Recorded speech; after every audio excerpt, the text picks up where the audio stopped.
Good morning, students.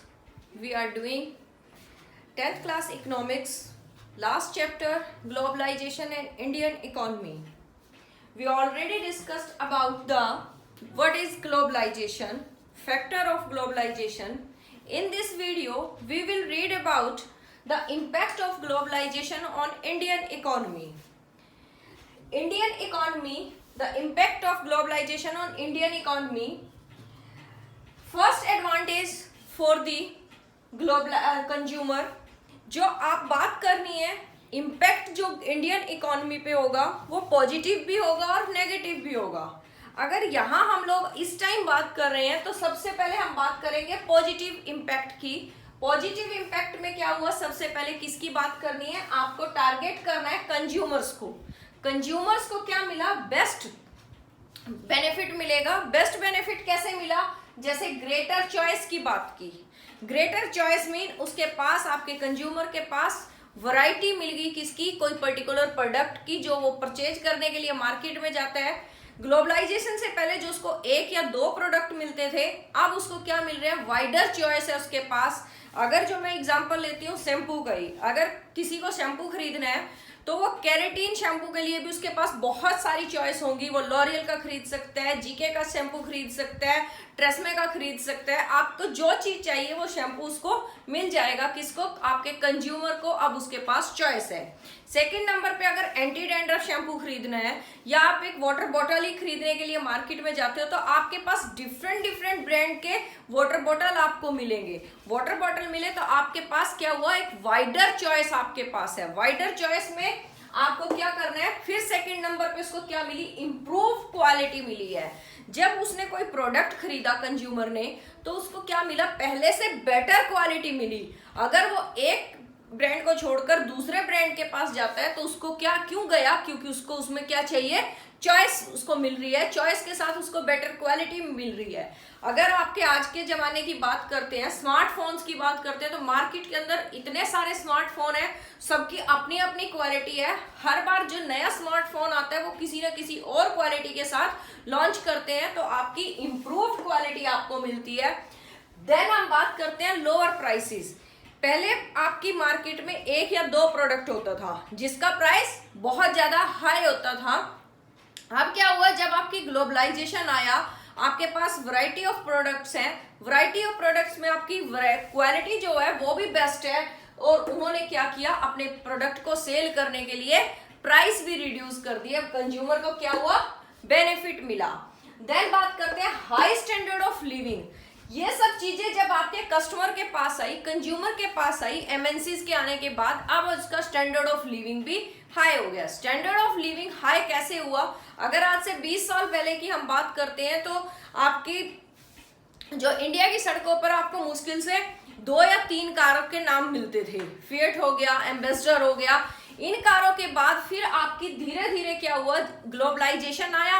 Globalisation ने क्या किया, आपकी number of cars, number of brands, luxury car, आपको हर रोज नई कार देखने को मिलती है।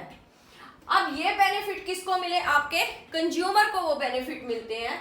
नेक्स्ट हम बात किसकी करेंगे कि आपका जो इम्पैक्ट देखना है वो सिर्फ कंज्यूमर के लिए नहीं आया। ग्लोबलाइजेशन एमएनसी सिर्फ कंज्यूमर के लिए नहीं आई, वो आपका इम्पैक्ट करेंगे आपके लोकल प्रोड्यूसर्स पर भी। प्रोड्यूसर्स के लिए भी बेनिफिट होगा, वर्कर्स के लिए भी बेनिफिट होगा, तभी आपका क्या होगा, एक सक्सेसफुल ग्लोबलाइजेशन की हम लोग बात करेंगे। अगर आप बात करते हो प्रोड्यूसर्स की, प्रोड्यूसर्स में आपका क्या आया, MNCs invested in India. India के अंदर एमएनसीज ने इन्वेस्ट किया, फॉरेन इन्वेस्टमेंट आया। फॉरेन इन्वेस्टमेंट के बाद क्या होता है, आपका एम्प्लॉयमेंट इंक्रीज हुआ। एम्प्लॉयमेंट इंक्रीज हुआ तो लोगों को जॉब्स मिलनी स्टार्ट हुई। कब, जब एमएनसीज आए, क्योंकि पहले क्या थे, आपके पास कम थे, कोई प्रोडक्ट तैयार करने के लिए फैक्ट्रीज कम थी। अब क्या, एमएनसीज आई। एमएनसीज ने आपके लिए अपॉर्चुनिटीज लेके आया, किसके लिए, आपके वर्कर्स के लिए, टॉप इंडियन कंपनीज। नेक्स्ट हम बात करते हैं, और लोकल प्रोड्यूसर्स की हम लोगों ने बात की थी, लास्ट वीडियो में डिस्कस किया था।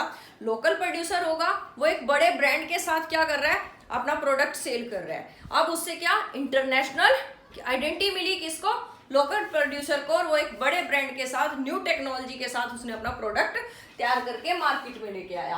टॉप इंडियन कंपनीज की जब हम बात करते हैं तो टॉप इंडियन कंपनीज में हम लोगों के पास क्या है, टॉप इंडियन कंपनीज में हम लोगों ने देख लिया कि आपकी क्या चीज, जैसे महिंद्रा एंड महिंद्रा का हम लोगों ने एग्जांपल लिया था। फोर्ड कंपनी उसमें इन्वेस्ट करती है। फोर्ड कंपनी ने 1700 करोड़ रुपीस का इन्वेस्ट किया और उसको क्या किया, उसको आपकी महिंद्रा एंड महिंद्रा कंपनी को एक बड़े लेवल पर लेके गई।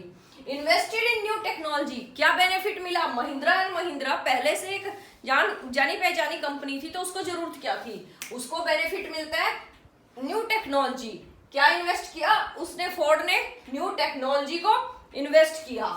And also get a lot of collaboration, अब महिंद्रा एंड महिंद्रा का जो कोलैबोरेशन हुआ उसके साथ टाई अप हुआ, टाई अप से क्या हुआ, उसकी फॉरेन कंपनीज बन गई, उसकी कंपनी खुद भी क्या हुई, एमएनसी के लिए पॉपुलर हो गई है, एमएनसी बन जाती है, दूसरी जगह उसकी भी कंपनी का प्लॉट चलता है। Globalization has enabled some large Indian companies to merge in a multinational companies themselves and Tata Motor, Infosys। अब बात करते हैं कि जब ग्लोबलाइजेशन आया सिर्फ महिंद्रा एंड महिंद्रा की बात नहीं करते, दूसरी कंपनीज ने भी क्या किया, मर्ज कर लिया अपना किसके साथ, एक बड़ी एमएनसी के साथ। जैसे आपकी टाटा मोटर्स की बात कर लेते हैं, साथ में आपकी एक आईटी सेक्टर की कंपनी है इन्फोसिस, इसके यूएस के अंदर बहुत सारे इसके प्लांट्स हैं। तो ये आपका किसका बेनिफिट हुआ, ग्लोबलाइजेशन का ही बेनिफिट किसको मिला, हम लोगों के लोकल प्रोड्यूसर्स को भी मिल रहा है, आपकी इंडियन टॉप इंडियन कंपनीज को भी मिला। कंपनीज प्रोवाइडिंग सर्विसेज, दूसरा हम लोगों को क्या, जो कंपनी सर्विसेज प्रोवाइड कर रही है, गोट एंड अपॉर्चुनिटीज, उनको भी क्या मिली, अपॉर्चुनिटी मिली, किस चीज की, एक्सपोर्ट देयर सर्विसेज, अपनी सर्विसेज को किसी दूसरी कंट्री में एक्सपोर्ट करने के लिए। टू डेवलप द कंट्रीज, वो कौन सी सर्विसेज सेक्टर है अपने पास, data entry, accounting, administrative task etcetera. वो कौन सी कंपनी, जैसे आप लोगों ने आए दिन कोई ऐड देखी होगी, ऐड में क्या लिखा होता है, घर बैठकर लाखों रुपए, हजारों रुपए कमाए, उसमें क्या होता है, वो डाटा एंट्री का काम, जो डाटा एंट्री का काम आप लोगों को देते हैं, आप अपने घर से ही डाटा फीड करते रहते हो और किसी कंपनी के लिए काम करना स्टार्ट कर दिया। ऐसे इंडिया के अंदर बहुत सारी कंपनीज हैं जो डाटा एंट्री का ही काम करती हैं, और ये डाटा एंट्री किन के लिए करते हैं, जो फॉरेन कंट्रीज की कंपनी है वो खुद अपने वर्कर्स को डाटा एंट्री में इंडल्ज ना करके आपके सस्ते रेट में यहाँ से डाटा एंट्री करने वाले लोगों को हायर करती है और उनसे काम करवा के इनको पैसा कर देती है। तो क्या किया, हमारी कंपनीज डाटा एंट्री में भी काम कर रही है। नेक्स्ट हम लोग देखते हैं, ये सारे इसके पॉजिटिव इम्पैक्ट थे। पॉजिटिव इम्पैक्ट कंज्यूमर के लिए भी, लोकल प्रोड्यूसर्स के लिए भी, टॉप 10 कंपनी जो अपनी टॉप इंडियन कंपनीज है उनके लिए भी, सर्विस प्रोवाइडर कंपनी है उनके लिए भी, सबके लिए क्या था, बेटर बात कर ली कि अच्छा एडवांटेज है इनके लिए। लेकिन क्या सिर्फ ग्लोबलाइजेशन जब हम लोगों ने देखा, ग्लोबलाइजेशन का सिर्फ अच्छी चीजें सब कुछ आएंगी, इसके कुछ नुकसान भी होंगे, कुछ डिसएडवांटेजेस भी होंगी। तो नेक्स्ट टॉपिक देख रहे हैं हम लोग डिसएडवांटेजेस के लिए। डिसएडवांटेजेस में आपने क्या देखना है, globalisation has broad major challenges for workers and small producer. किसके बारे में बात करनी है, एक तो आपके जो वर्कर्स हैं वो क्या चैलेंज फेस करेंगे, प्लस आपके स्मॉल प्रोड्यूसर्स हैं उनको क्या चैलेंज फेस करना पड़ेगा, उसकी बात करते हैं। वर्कर्स की जब हम लोगों ने बात की तो एनसीईआरटी एक स्टोरी के बारे में बात करती है, जो स्टोरी है सुशीला के बारे में। स्मॉल प्रोड्यूसर की बात की तो स्टोरी ऑफ रवि की बात करते हैं। स्टोरी जो भी आपके चैप्टर में होती है तो उसका ये मतलब नहीं होता कि आपको पूरी स्टोरी याद करनी है, स्टोरी का क्वेश्चंस आएंगे, पूरी स्टोरी आपको लिखनी होगी, ऐसा कोई क्वेश्चन नहीं होता। सिर्फ स्टोरी का मोटिव एक ही होता है, आप उस स्टोरी को रीड करो, रीड करने के बाद उस स्टोरी को कंक्लूजन फाइंड आउट करो कि उसका कहाँ आप लोग क्या कर रहे हो, एनालिसिस करने के बाद उसको कहाँ फिट कर सकते हो, वो उनका मोटिव क्या था उस चीज को। अगर आप स्मॉल वर्क ग्लोबलाइजेशन के बाद जो आपकी प्रॉब्लम फेस कर रहे हो, डिसएडवांटेजेस की हम बात कर रहे हैं। डिसएडवांटेजेस में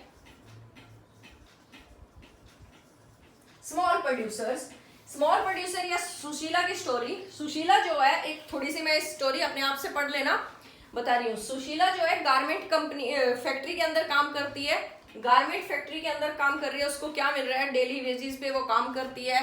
अगर वो जैसे हम लोगों ने सेकंड चैप्टर देखा था ऑर्गेनाइज सेक्टर और अनऑर्गेनाइज सेक्टर, तो उसको डेली वेजेस पे काम कर रही है, फिक्स वर्किंग आवर्स है, उसको मेडिकल लीव भी मिल रही है, सारे अलाउंसेस उसको मिलते हैं। बट जैसे ही आपकी एमएनसीज आ जाती हैं तो उसको वो नुकसान होना स्टार्ट हो जाता है। नुकसान कैसे? या तो जिस छोटी फैक्ट्री में काम कर रही है कोई बड़ी एमएनसी आएगी तो उसकी वो फैक्ट्री ही बंद हो जाएगी। फैक्ट्री बंद होगी तो वो लोग क्या होंगे? जॉबलेस होंगे। या दूसरे नंबर पे जब एमएनसी आएगी, इनको क्या कर रही है, उस लोकल कंपनी को उसने परचेज कर लिया। जैसा लास्ट वीडियो में हम देख रहे हैं कि वो लोकल कंपनी को भी परचेज कर ली। तो लोकल कंपनी को परचेज कर लिया तो उसको ज्यादा से ज्यादा प्रोडक्ट तैयार करवाना है, तो वो क्या कर रहा है? इनसे ओवर टाइम करवा रहा है। ओवर टाइम करने के लिए, क्योंकि उसको अपनी कॉस्ट भी कट करनी है, क्योंकि वो लोअर प्राइस पे सामान रखेगा, तो वो इनकी क्या कर रहा है? वेजेस में भी कट डाल रहा है, ज्यादा काम इनसे ले रहा है, तो ये वर्कर्स प्रॉब्लम फेस करेंगे।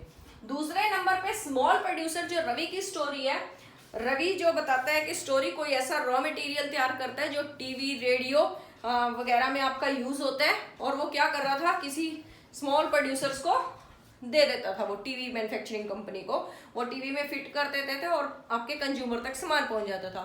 लेकिन जैसे एमएनसीज आई, एमएनसीज ने क्या किया? आपके स्मॉल प्रोड्यूसर रवि के काम को बंद करवा दिया। बंद कैसे करवा दिया? क्योंकि वो सारा का सारा एक जगह ही क्या कर दिया? इंस्टॉल करके टीवी को करके उन्होंने सेल करना स्टार्ट कर दिया। अब उनको रवि के उस रॉ मटेरियल की नीड नहीं रही, तो आपके स्मॉल प्रोड्यूसर इसको भी अपना काम क्या करना पड़ा? बंद करना पड़ा। तो ये डिसएडवांटेजेस थी। कंक्लूजन क्या है इस चीज का, इन दोनों स्टोरीज को पढ़ने के बाद? Hard competition. हार्ड कंपटीशन कैसा? कि आपके जो स्मॉल प्रोड्यूसर थे उनको नए, जैसे आपकी एमएनसीज आई, उन्होंने क्या कर दिया? आपको हार्ड कंपटीशन देना स्टार्ट कर दिया।